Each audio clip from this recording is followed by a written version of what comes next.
Olá, bem-vindo aqui ao nosso Brasil em Discussão. Você que está nos acompanhando aqui no nosso r7.com, tá ao vivo, e estamos também aqui no nosso Record News. Hoje, o nosso convidado para o Brasil em Discussão é o economista, ex-ministro, professor Delfim Neto, que já está aqui conosco. Queremos já agradecer antecipadamente a sua participação. E do nosso programa, 3 convidados. O jornalista Ricardo Couto, que é comentarista aqui do Jornal da Record News. O professor Délcio Zilberstein, que é professor da Universidade de São Paulo. E também o nosso companheiro aqui do R7.com, que é o Gustavo Reiterich. Professor Delfim, muito obrigado aqui pela gentileza, pela participação aqui em nome dos nossos internautas e telespectadores. Muito obrigado. Muito obrigado a vocês, é uma grande alegria estar aqui e é uma honra participar dessa reunião com tão ilustres companheiros. Ok, vamos ver então o nosso vídeo de apresentação. Um observador da economia brasileira. Antônio Delfim Neto formou-se em 1951 pela Faculdade de Economia e Administração da Universidade de São Paulo. Foi secretário de Finanças do governo de São Paulo, ministro da Fazenda, ministro da Agricultura, ministro-chefe da Secretaria de Planejamento da Presidência da República e embaixador do Brasil na França. Também exerceu o cargo de deputado federal. O economista tem a trajetória profissional intimamente ligada à história do Brasil. Foi mentor da política econômica brasileira durante os governos militares Costa e Silva, Médici e Figueiredo. Delfim Neto ficou famoso por comparar o crescimento econômico do Brasil a um bolo. Seria preciso esperar o bolo crescer para depois reparti-lo. A frase foi criada em pleno milagre brasileiro, período em que as taxas de crescimento da economia brasileira eram as mais altas do mundo. Antônio Delfim Neto é também autor de vários livros. Costuma dizer que a inflação aleija, mas a crise cambial mata. Professor Delfim, eu vou contar aqui para o nosso internauta e telespectador que um pouquinho antes aqui do programa entrar no ar, a gente estava conversando e o senhor fez uma afirmação bastante enfática dizendo o seguinte: o mundo está em pedaços. Eu gostaria de repetir para que o senhor respondesse novamente se é o mundo que está em pedaços ou se é o capitalismo que está em pedaços. Essa é uma pergunta interessante, mas antes, se você me permitisse, eu gostaria de fazer duas pequenas observações sobre essa introdução generosa. A primeira é que essa frase não é minha. Do bolo crescer? Essa é uma frase muito interessante, que eu acho que foi inventada pelo Fernando Henrique, quando ele pensava que era socialista. e era uma frase de debate. Quer dizer que a frase é dele, então? Mesmo porque, num regime de economia de mercado, é impossível crescer sem simultaneamente distribuir, de uma certa forma. E a segunda é que essa segunda frase é muito boa, bem que eu gostaria que fosse minha, mas é do Mário Simonsen. É que a inflação aleja, mas o câmbio mata. Sim. Agora, quanto a você, o capitalismo não é uma coisa. O capitalismo é um processo. Você é um historiador, sabe disso melhor que eu. O capitalismo não foi inventado por ninguém. O capitalismo o homem encontrou quando ele saiu da África há 140 mil anos e foi ocupando o mundo. Um animal, nós somos um animal gregário e territorial. Fomos nos distribuindo em tribos e construindo algum mecanismo para sobreviver. Essa economia que está aí, esse mecanismo, onde você tem um Estado que tem que ser constitucionalmente sólido para dar as garantias de funcionamento do mercado, e tem que ter suficiente força para controlar o mercado, porque o mercado não existe sem o Estado, mas o mercado sozinho é uma tragédia.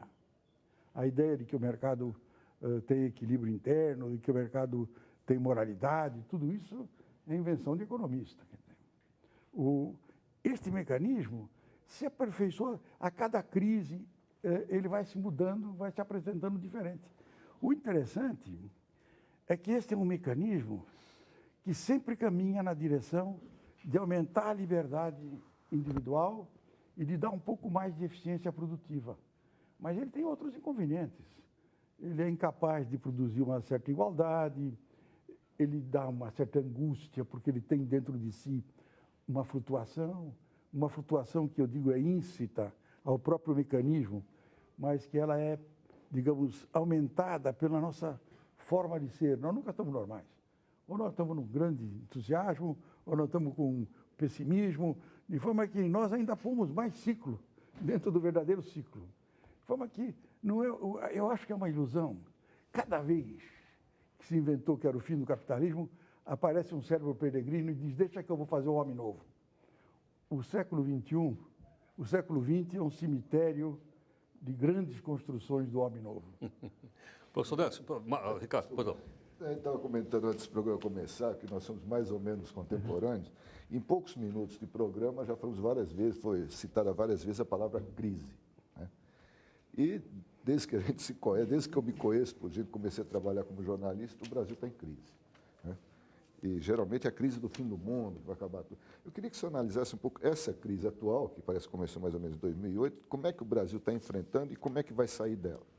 Essa é uma crise completamente diferente das tais crises normais, ou, digamos, íncitas ao capitalismo, que, em geral, são crises, digamos, de crédito. Esta crise foi, na verdade, uma crise produzida originalmente. Se você me permitir, só um minuto de digressão. Esta crise, ela é produto de uma repetição do que aconteceu em 29. Se a gente lê o relatório Pécora, que foi o relatório que deu origem à lei Stiglitz, que controlou com Roosevelt a crise de 29, você vai ver que as suas origens são exatamente as mesmas. O sistema financeiro descontrolado, o sistema financeiro, na verdade, tem uma tendência, ele nasce para servir ao setor produtivo, mas ele tem um mecanismo interno que se apropria do setor produtivo. E não só do setor produtivo, em geral, ele se apropria também do setor político. De forma que o que aconteceu? Você teve um controle, e esse controle foi sendo desmontado ao longo de 30 anos, 35 anos, com a ideia de que, com a conivência dos economistas, de que o mercado era melhor, de que o mercado era perfeito. Você não gosta muito de economista, não, nós somos cúmplices nesse processo, infelizmente. E você teve, portanto, um mecanismo em que você desenvolveu o que o Soros chamou de armas de destruição em massa, que são derivativos financeiros que aparentemente eram para produzir o desenvolvimento, que produziram algum desenvolvimento, mas que continham em si o germe da sua própria destruição, como dizia um amigo nosso conhecido. Quer dizer, e esta crise é produto disso. Agora, no fundo, a vida é uma crise, quer dizer, só tem crise quando você morreu, só não tem crise quando morreu. A crise faz parte do processo. Então, a cada instante, você tem alguma crise. E eu diria o seguinte, Coutinho, o desenvolvimento é exatamente a capacidade de resolver cada uma dessas crises e deixar a semente de mais duas crises. Professor Décio. Eu tenho, talvez, por uma influência muito forte de um pensador do século passado, que é Douglas North, que ganhou o Prêmio Nobel e trouxe um elemento importante para a gente enxergar a crise e entender as crises, que é muito menos o Estado e muito mais as instituições no seu sentido mais amplo. Então, eu tenho a impressão de que nós vivemos hoje uma crise diferente, como o professor Delfim coloca, mas as saídas da crise, elas serão diferentes, peculiares a cada economia e como cada país consegue forjar as suas instituições. E cabe ainda um ponto que eu acho importante, que é lembrarmos que as instituições são aquelas formais, o Estado, sim, regras do jogo muito claras, mas também são as instituições informais, aquelas que são forjadas ao longo da história dos países, das sociedades, e que ajudam muito a compreensão de como se encontram soluções para essas crises. Do lado da formalização, e quando o professor Delfim coloca com tanta clareza a dificuldade de lidar com os mercados, não é? Nós vemos, por exemplo, o CAD sendo reorganizado agora, ganhando o CAD é o Conselho de Defesa Econômica. Defesa Econômica. Ou seja, que vai primar pela busca da melhoria das condições de competição na economia. Nós sabemos que o Brasil, isso é matéria da imprensa internacional nessa semana, o Brasil tenta avançar com o quê? Com um regramento mais bem estruturado para fazer face às pressões que existem na economia. Hoje nós estamos falando de corporações que têm tamanho de países, né? Então, regras do jogo, o avanço, a evolução dessas regras, entendo eu, ganham importância muito grande na crise atual. Eu acho que não há nenhuma dificuldade de aceitar a proposição do professor Décio. Evidente que, quando eu digo Estado, são Estados e suas instituições, que a sociedade cria. O próprio Estado é uma instituição que a sociedade criou. Então, o que acontece no caso? Eu acho que ele levantou uma questão muito interessante, porque frequentemente se diz, o Brasil não tem plano, o Brasil não tem projeto, o Brasil não tem coisa nenhuma, são medidas pontuais, tópicas. Eu diria o contrário. Desde 1988, o Brasil tem um projeto que está sendo executado com dificuldade aqui, dificuldade ali. A Constituição de 88, que é detestada por uma porção de pessoas, porque imaginam que ela é muito utópica, e ela tem uma parte de utopia que eu acho que é necessária e fundamental. Ela criou um sistema institucional que produz uma sociedade, na minha opinião, vai acabar produzindo uma sociedade muito razoável. Primeiro que ela quer uma república. Quer dizer, ou seja, todos estão sujeitos à mesma lei. E, inclusive, o Estado é sujeito à Constituição. E o Brasil, eu acho, professor, talvez seja o único país emergente que tem realmente um controle sobre isso. O Brasil, eu não tenho a menor dúvida, é o único país emergente e possivelmente dos submergentes atuais, que tem um Supremo Tribunal Federal que é o guardião das nossas liberdades e que obriga o Estado e o cidadão. Depois você tem um sistema democrático. Nós descobrimos um mecanismo de apuração, substituímos um presidente. Funciona tão bem que esse presidente depois foi inocentado, porque não tinha provas, o que prova que funciona, e voltou como senador. Nós estamos falando do ex-presidente Collor. Collor. E depois o que acontece? Ele tem algumas coisas que ele quer uma sociedade razoavelmente justa. Ele quer uma sociedade onde haja um pouco mais de igualdade de oportunidades. Quer dizer, tudo isso vai criando instituições que vão nos conduzindo nessa direção. É uma corrida de obstáculos. Tem dificuldade aqui, dificuldade ali, mas hoje eu tenho uma grande convicção de que nós temos uma linha. E é óbvio que são as instituições que acabam controlando esses movimentos. Instituições que são produzidas pelo homem. Professor, na esteira do que o Ricardo perguntou e do que o senhor está falando, a gente estava comentando antes do programa começar que o senhor tem uma perspectiva muito otimista para o crescimento do Brasil, do PIB, né? Eu queria que o senhor comentasse um pouco sobre isso e entrasse um pouco falando dessa perspectiva do plano brasileiro, como se encaixaria aí esse pacote de privatizações que a Dilma lançou recentemente? Bom, deixa eu te dizer, com 84 anos, se você fosse pessimista, você é um cretino. Certo? Então, o que eu acho é que, de fato, eu sou um otimista. Eu tenho a impressão de que nós estamos no caminho correto, com todas as dificuldades, mas eu digo, os vetores estão na direção correta. Esse pacote dela, eu acho, se enquadra neste negócio. E eu acho que dá para ligar com a questão que o professor levantou, que é esse problema de instituições. Você tem o quê? Você tem o Estado, certo? O governo, no caso, e tem o mercado. São duas instituições que jogam um jogo que quem decide é a urna. Se o Estado exagera no processo distributivo, quer acelerar, vem a urna e corrige. Se o mercado exagera num economicismo extravagante, eu quero maximizar o crescimento, é por isso que eu digo que aquela frase não é minha. Sim. Depois eu faço, a urna corrige. Então, você tem um balanceamento entre esses dois aspectos. Mas há uma desconfiança que é também natural entre, digamos, o governo, quer dizer, é o Estado na sua fase de aplicação, e o mercado. O governo sempre acha que o mercado sabe mais do que ele. E não conta para ele o que sabe. E o mercado tem desconfiança de que o governo não vai manter as regras que foram estabelecidas. Então, como é que você estabelece você reduz esta divergência, esta desconfiança mútua? esse programa dela é um programa muito interessante, porque depois de um longo tempo, é uma discussão ridícula se é privatização, se é uma coisa Concessão. uma concessão, então, completamente ridícula. O senhor foi ouvido sobre o plano? Porque Não, que o senhor, nada. Muitas vezes eu, eu não sei, ouvi. eu não sei como é que vocês acreditam nessas histórias. Isso é lenda urbana, quer dizer. Então, o que acontece? Neste caso aqui, o que é que vai ser preciso? E aqui eu acho que o economista vai ter um papel importante.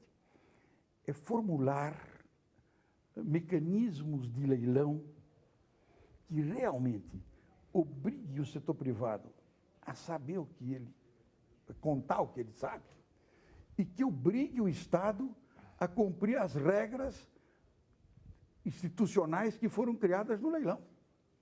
Então, eu acho que é um grande passo para cooptar o setor privado para o desenvolvimento, porque o desenvolvimento é o investimento, é inovação mais crédito.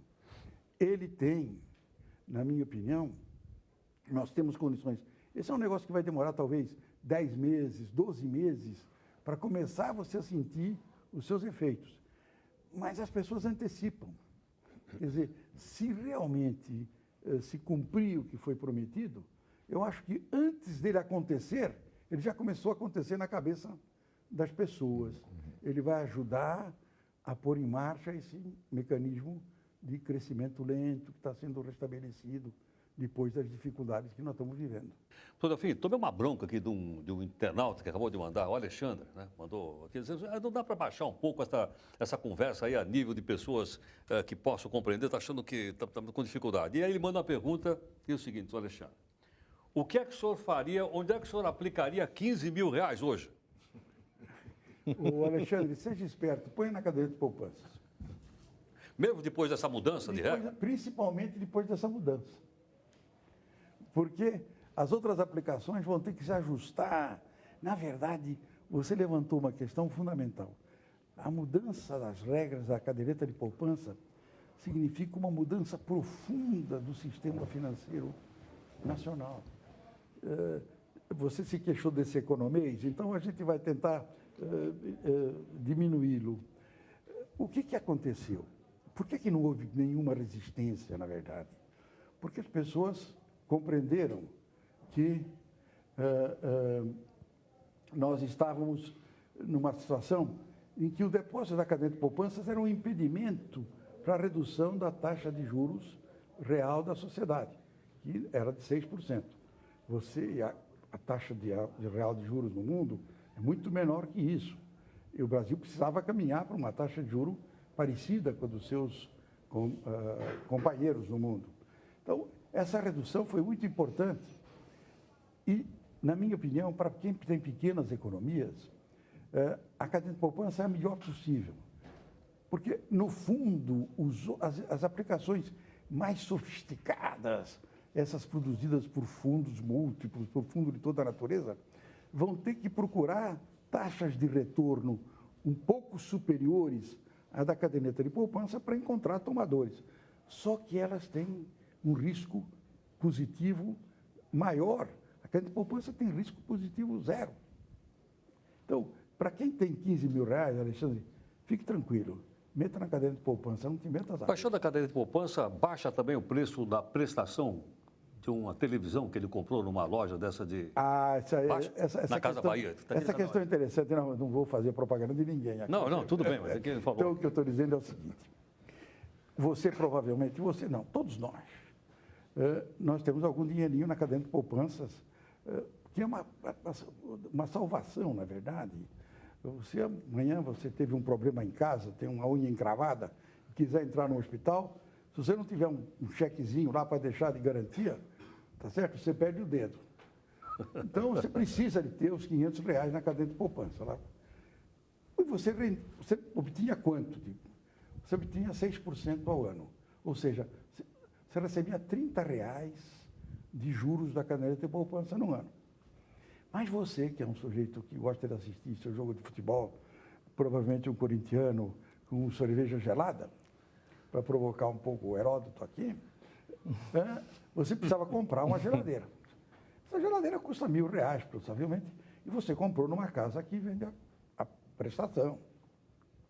Só que lá, você pagava 8% ao mês na prestação. Então, você tinha R$500 na caderneta de poupança, ela rendia para você R$30. Você comprava a geladeira por R$1.000 e pagava todo mês R$80 de juros. Paguei tem um C, com C cedilha, inclusive, hein? A baixa da caderneta de poupança, obrigar aquele sujeito que vendeu a geladeira a reduzir os juros, digamos, para 6%. Você vai ganhar na caderneta de poupança agora 5%, portanto, R$25. Mas você vai pagar como juros R$50. Ou seja, você ganhou R$25. É por isso que ninguém reclamou. Porque a sociedade é muito mais esperta do que a gente pensa. Eu estava brincando aqui antes de começar esse negócio, que quando eu vi a minha avó comprar berinjela em unidade real de valor, a URV, você não deve lembrar disso, que provavelmente você não tem um osso. Eu vi que o Brasil se ajusta. E a mudança na caderneta de poupança é a prova de que o brasileiro tem uma intuição das coisas. Professor, o senhor já foi muitas coisas na vida, como nós vimos na abertura do programa, mas me parece que é hoje o grande conselheiro econômico nacional, e essa pergunta do Alexandre prova isso. As pessoas querem saber o que fazer, como aplicar o dinheiro e tal. Já há algum tempo, né, não é lenda urbana, né? Eu sei que na época do governo Lula, isso me lembro bem, o senhor era um dos economistas que o então presidente ouvia sobre a situação do país e tudo.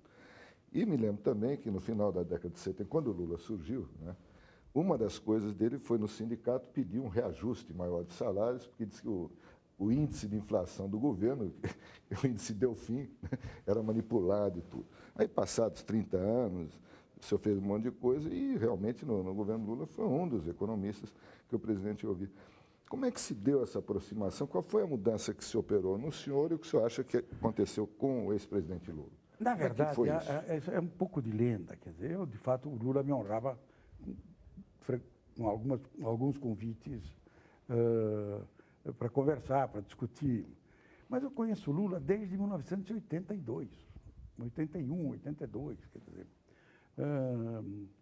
E sempre tivemos uma amizade e um respeito mútuo muito grande. Ele era um líder. O Lula é um gênio. Eu sempre brinco, o Lula é um diamante bruto. Eu digo, Décio, se ele tivesse feito a USP, nós estávamos perdidos.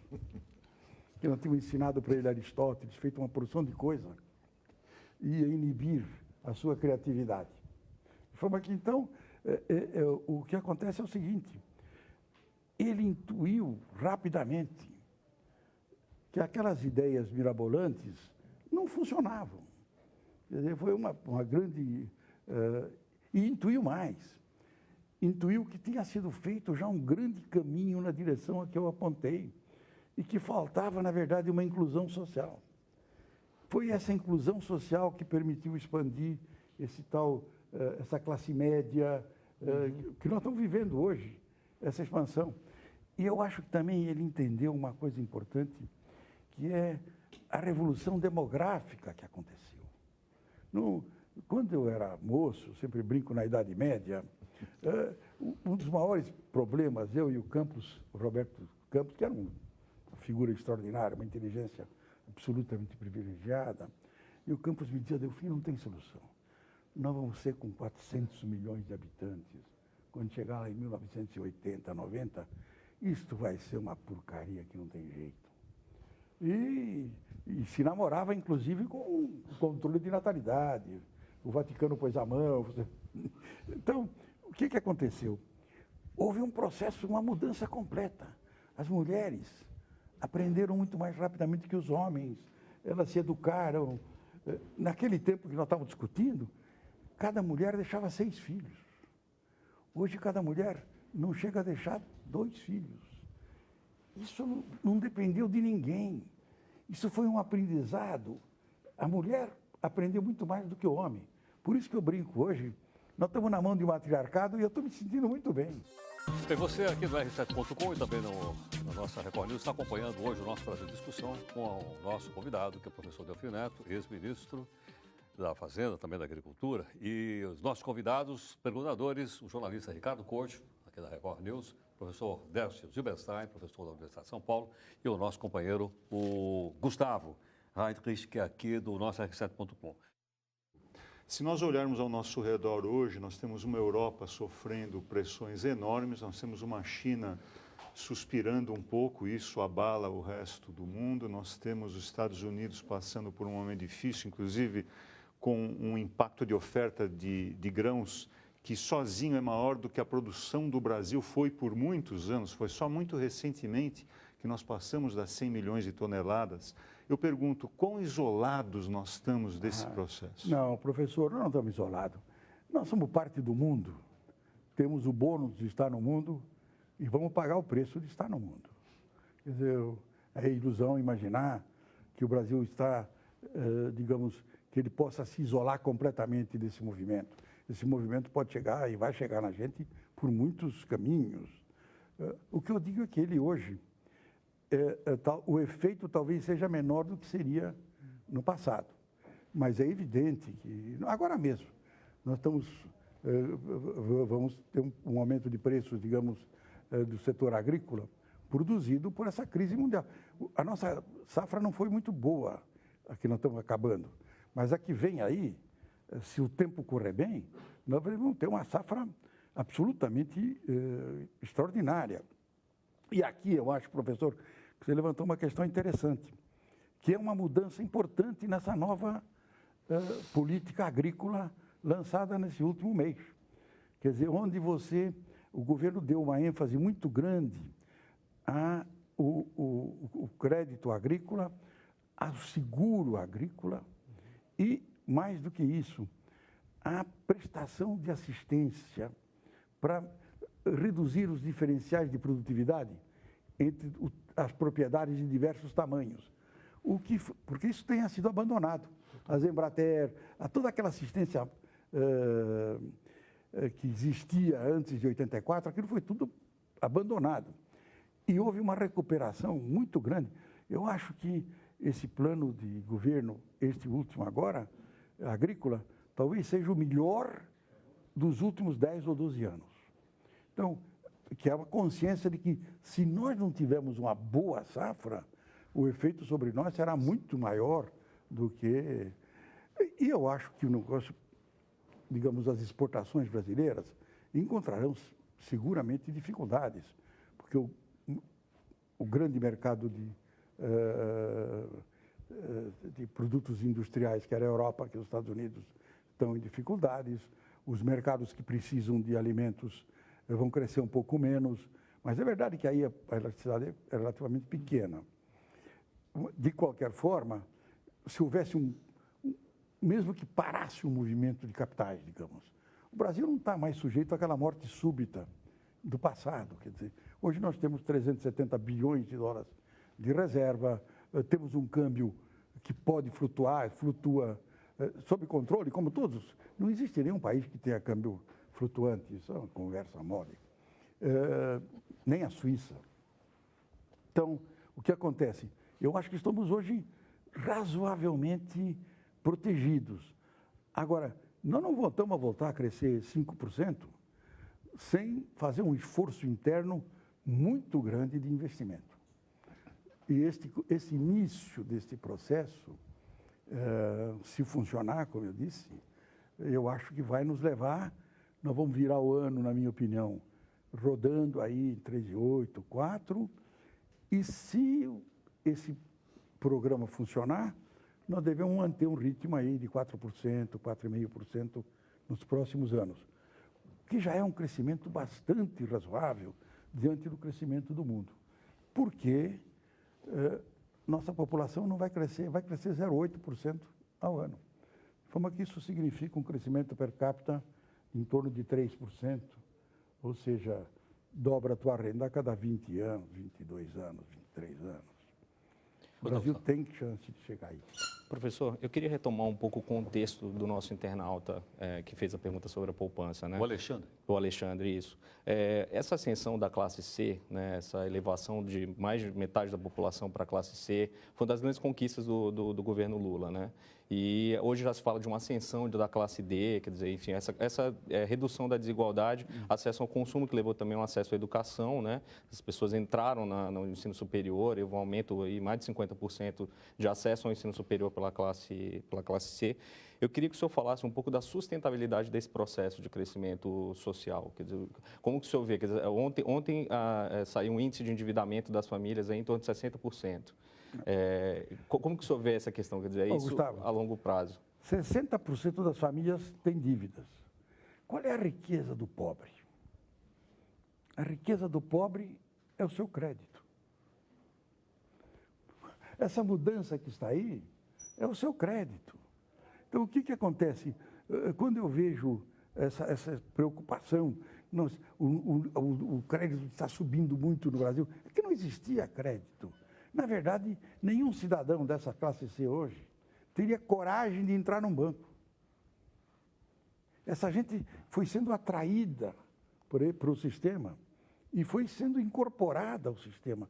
O que aqui, Gustavo, é importante entender o seguinte, de novo, é um processo civilizatório que está em marcha. Eu vou repetir aqui uma imagem que eu já tenho dito várias vezes e que é correto. De novo, é essa revolução feminina, essa revolução no comportamento da mulher. Aquela senhora que era empregada doméstica virou manicure. A manicure foi trabalhar no call center. A moça do call center foi trabalhar no supermercado. A moça do supermercado está hoje numa loja de departamento.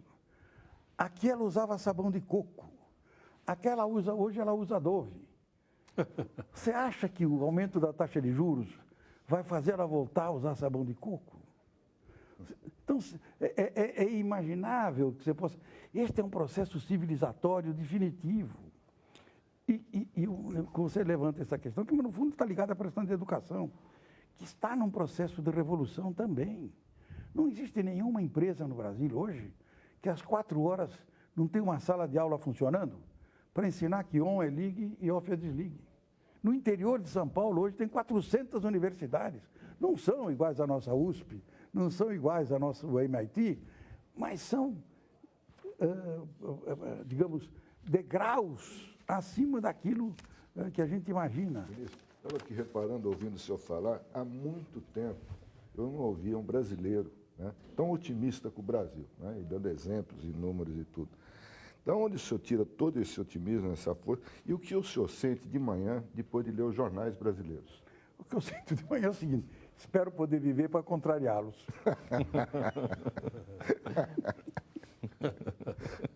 Rodolfo, o impostômetro, essa semana, bateu em R$ 1 trilhão. Nós pagamos já R$ 1 trilhão de impostos com 15 dias de antecedência. É até uma marca histórica. As perguntas aqui dos internautas são o seguinte: o que a gente pode fazer? Essa carga tributária que nós temos aí, ela é justa, ela é injusta, mais ou menos 34% ou 35% do PIB, e é essa carga ideal para que o país continue crescendo? Ou, em outras palavras, como diz um aqui, nós gastamos mal o dinheiro dos impostos arrecadados? Deixa eu dizer uma coisa, essa é uma questão fundamental. Quando nós crescemos durante 32 anos, a média de 7,5% ao ano, 32 anos seguidos, né? Com flutuações, obviamente, estou falando na média, que é o crescimento chinês. Qual era a carga tributária bruta nesse instante? Era da ordem de 24%. Ou seja, o governo vinha, tomava 24% de tudo que que nós produzíamos. Tomava 24% do saco de milho, 24% dos automóveis. Eu sempre brinco que só de alfafa é que ele tomava 100%. Para alimentar, mas de qualquer forma. E quanto ele investia? Ele investia 4,5% do PIB. Não pode haver nenhuma dúvida que você pode ser gostar do Estado, achar que o Estado é ruim, que o Estado é bom. O Estado é menos eficiente que o setor privado. E isso também, qualquer avô da gente, o que é que dizia para a gente? Cuida, filho, que é o olho do dono que engorda o boi. Simplesmente está dizendo o seguinte, se você estiver olhando, as coisas são melhores. O que aconteceu agora, hoje? Vamos supor agora essa tua questão. Nós estamos recolhendo 36%, 35% do PIB. E quanto nós investimos? Menos de 2%. Então, é só pensar o seguinte, Gustavo. O setor menos eficiente se apropriou de mais recursos. É uma fatalidade aritmética que a taxa de crescimento tenha se reduzido. Agora, a questão dele é uma questão mais interessante, é se há uma tributação justa. Eu terei, não há uma tributação justa, isso é um conceito ideal, né? Mas é óbvio que é uma tributação muito alta. O pior, talvez, não seja o nível da tributação, seja a injustiça da tributação. Ela é extremamente regressiva. Ela cai em cima, realmente, de quem ganha menos.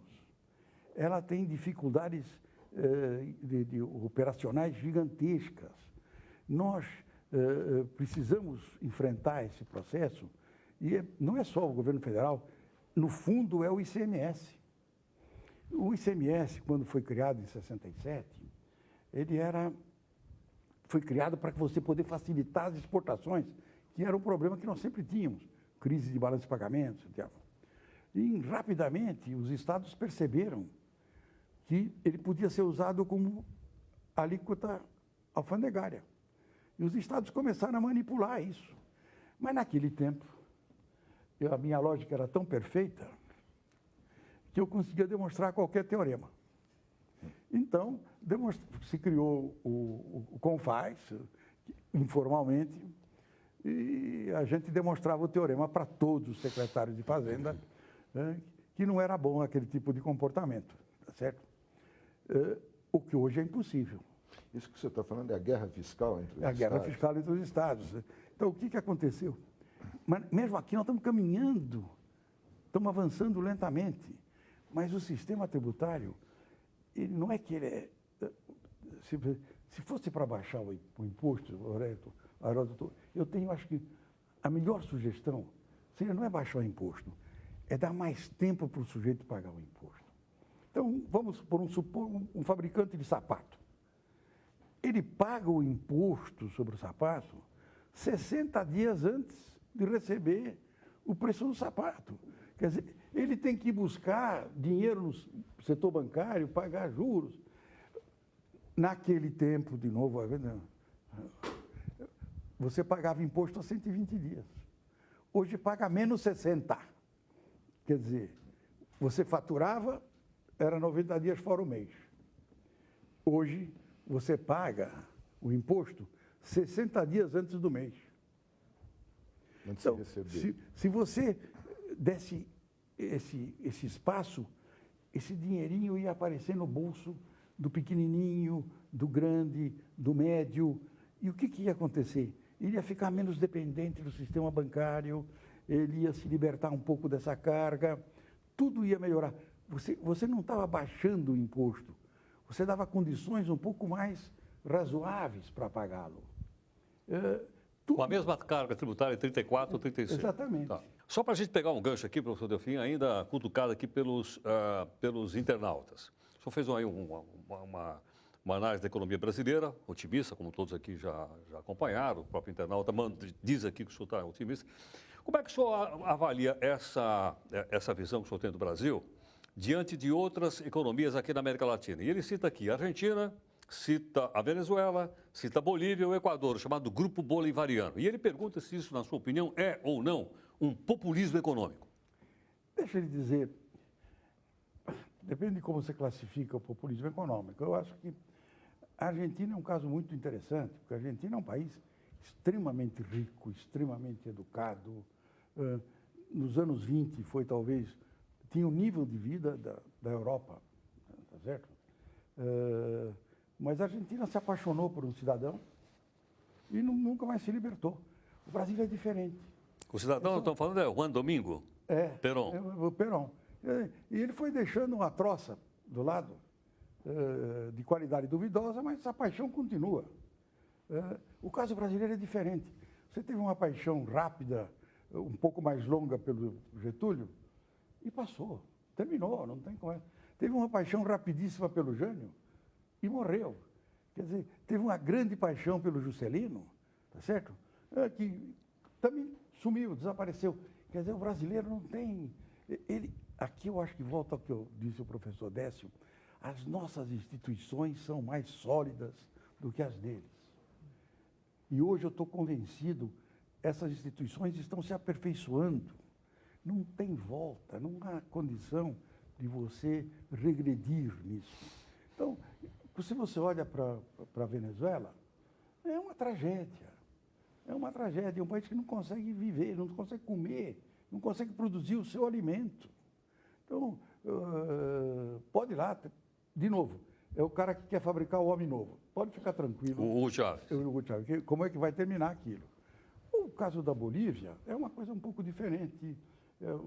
Eu acho, inclusive, que ele caminhou na direção de dividir o país todo. Não vai ser muito fácil voltar à União. No Equador, você tem lá um homem que pode não concordar com as ideias dele, mas tem uma certa linha, a coisa vai caminhando. Então, eu diria o seguinte, nós somos diferentes. Eu acho que você tem aqui Brasil, Chile, Colômbia... Mas é essa diferença que muitas vezes faz com que as nossas empresas aí, nesses países, sejam rotuladas de imperialismo brasileiro?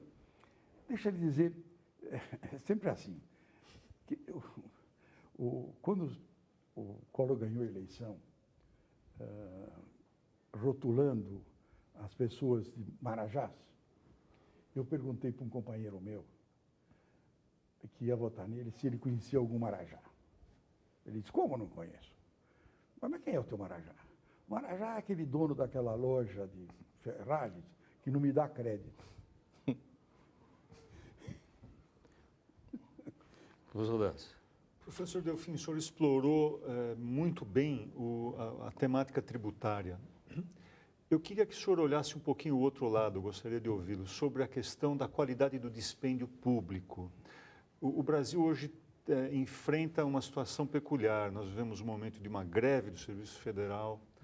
Nós temos, e o professor mesmo citou, a questão da destruição do sistema de assistência técnica à agricultura, que tem que ser totalmente recomposto, isso custa. Como melhorar a qualidade do dispêndio do Estado?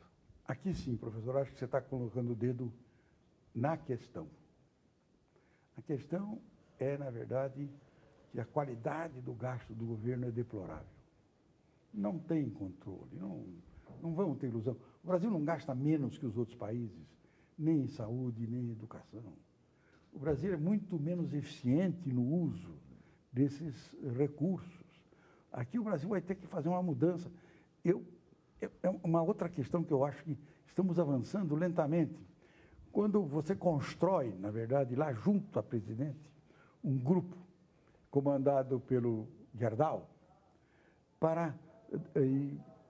com alguns outros assessores de boa qualidade, para dar um pouco de ordem no sistema de dispêndio. Você está avançando na direção absolutamente correta. No caso do funcionalismo, é óbvio que existem algumas divergências, algumas até pode ser injustiças, mas é óbvio que, na média, você tem o funcionalismo público na verdade, um beneficiário desse processo. Então, quem são os excluídos nesse caso? São os 196 milhões de brasileiros que não são funcionários públicos. Que não tem estabilidade. E que você foi destruindo também aqui. Quando existia o DASP, você tinha uma estrutura salarial, você tinha um mecanismo de ascensão. Depois, cada um foi conseguindo um pouquinho aqui, um pouquinho ali. Então, vai se brigando e fazendo... você conseguir, no fundo, querer ser igual ao outro. E a coisa vai caminhando. Mas eu acho que o professor levantou a questão fundamental. Eu não tenho a menor dúvida. o gasto público é de uma ineficiência mortal. Se a gente quiser dar um exemplo, é só olhar para o caso da Valec, que agora nós estamos vendo. Então, você vê que, na verdade... Valec é que constrói a ferrovia Norte-Sul? Que construiria, que deveria construir as ferrovias. Então, o que eu acho é o seguinte, esse é o ponto-chave. Agora, esse é um ponto em que o próprio Estado está se preparando muito lentamente, tem melhorado a qualidade do novo funcionalismo. E eu acho que vai continuar melhorando. Mas nós estamos longe ainda, professor, de uma administração razoável. Ministro, o senhor avalia como correta, então, essa posição da presidenta Dilma de endurecimento em relação... que foi notório o endurecimento das negociações em relação à postura do presidente Lula, né? A Dilma, ela negociou menos, ela foi menos flexível nas negociações com os servidores. O senhor avalia como correta essa postura dela? Gustavo, vamos pensar um pouquinho. Se você pegar os últimos 5 anos ou 6 anos, um pouco mais até 8 anos, você vai ver que o salário real pode ter problemas dentro do funcionalismo. Uma classe ficou atrasada, uma coisa. Mas se você pegar a média, você vai ver o seguinte, os salários reais cresceram em torno de 4%. E o efetivo cresceu em torno de 2%. Ou seja, você teve um crescimento de apropriação da renda de 6%. E no setor privado? Cresceu, na verdade, 2%. Ora, é óbvio que um emprego público não é só o seu salário. Não é que o salário hoje seja menor. Ele é até um pouco maior. Mas ele tem vantagens que agora estão sendo reduzidas, porque com a nova lei do funcionalismo público, ele também vai constituir... Mas até agora, isso vai durar ainda 40 anos. Isso, na minha opinião, Gustavo, tem uma prova objetiva. É quantos brasileiros com curso secundário completo e com curso universitário concreto tem fazendo cursinhos para prestar concurso para ser funcionário público. 10 milhões. Quantidade, 10 milhões de pessoas. 10 milhões. 5% do país. Fazer concurso do setor público. É isso mesmo. Então, o que eu digo é o seguinte, é óbvio que a sociedade enxerga o quê? A minha segurança está no setor público. Um detalhe que me chamou a atenção, eu queria que o senhor comentasse, quem comandou essa greve, os líderes da greve, são exatamente dos setores que ganham mais, que tiveram aumentos maiores nos últimos anos. E aí se inclui a Polícia Federal, por exemplo, né, que fazem greve armados, né? Isso não é perigoso? Quer dizer, você está criando uma casta de funcionários muito bem pagos e que cada vez querem mais, e a gente sabe que tem na base do funcionalismo funcionários ganhando muito mal. Mas é isso que eu digo. É uma diferença cada vez maior. Você jogou fora aquela hierarquia salarial que tem que ter em qualquer organização. Então, mas eu queria só completar a resposta. O que ela fez foi simplesmente o seguinte, na minha opinião, olhando assim de longe, a estimativa de inflação nos próximos anos é um pouco menor do que 5%. Se eu disser para você, você vai ter 5% ao ano nos próximos 3 anos, eu estou te dando a correção da inflação, que foi isso. E ficou na sua posição. E praticamente, hoje acho que sobraram 2 ou 3 categorias. Nós precisamos de uma lei que controle isso. Nós não podemos ficar, na verdade, com mecanismos como esse, em que o poder armado faz greve. Quer dizer, não tem cabimento isso. Mas isso precisa de uma lei. A lei está lá, prevista na Constituição, vai ter que mandar para o Congresso alguma dessa lei, vai ter que procurar mecanismos de equilíbrio, eles vão montar os seus lobbies, e a sociedade civil tem que montar o seu lobby. A sociedade civil tem que entender o seguinte, quem são os excluídos? São os 196 milhões que não são funcionários públicos. Ponto. Nós estamos terminando. Coach, você quer fazer uma última pergunta de Eu política? queria fazer só uma pergunta. Vai perguntar para ele que ele vai votar para prefeito ou não? Eu sei que ele é coordenador, um dos coordenadores do programa de governo do Gabriel Chalita, que é candidato aqui em São Paulo. Queria que falasse um pouquinho sobre o clima das eleições, como é que o senhor está vendo, comparando, o senhor foi deputado federal por muitos anos, que conhece Brasília, o Congresso nessa... E como é que está a situação política hoje do país? Falou o tempo todo de economia e a política.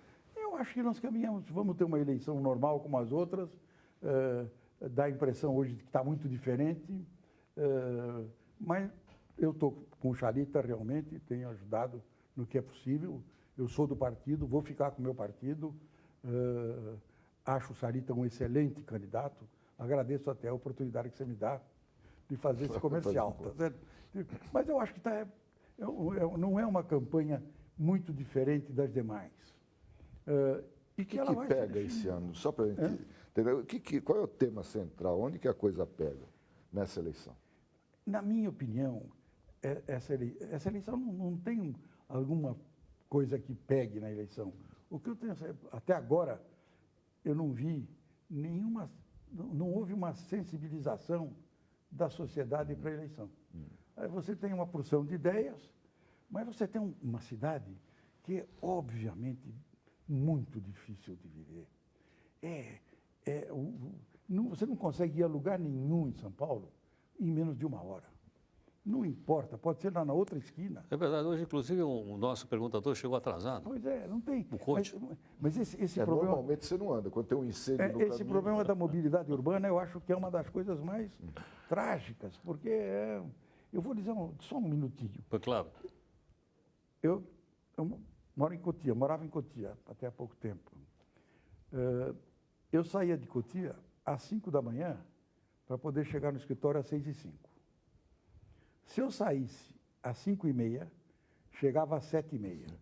E se eu saísse às 8h, chegava em torno de 9h30. Então, ou seja, você tornou impossível a vida. Você gasta o seu tempo todo no automóvel. Ok. Professor Delfina, professor, muito obrigado pela gentileza, pela participação conosco aqui no nosso Brasil em Discussão, pelo debate amplo. Até todo mundo perguntou o que achou que devia perguntar ao senhor, inclusive aqui os internados. Muito obrigado pela participação. Muito obrigado a vocês, muito obrigado aos meus caros colegas e fiquei muito feliz de ter estado aqui com os senhores. Ok. Obrigado ao Ricardo Couto, professor Décio Silberstein, também ao nosso companheiro, o Gustavo Heidrich. Bom, e você, internauta e telespectador aqui da Record News, muito obrigado pela sua participação. Sempre você faz os comentários, manda, que nós temos o blog, temos o Twitter para você comentar, dizer o que você acha livremente, democraticamente e também, como sempre, contamos para que você me ajude a fazer aqui as perguntas. Muito obrigado e até o nosso próximo Brasil em Discussão.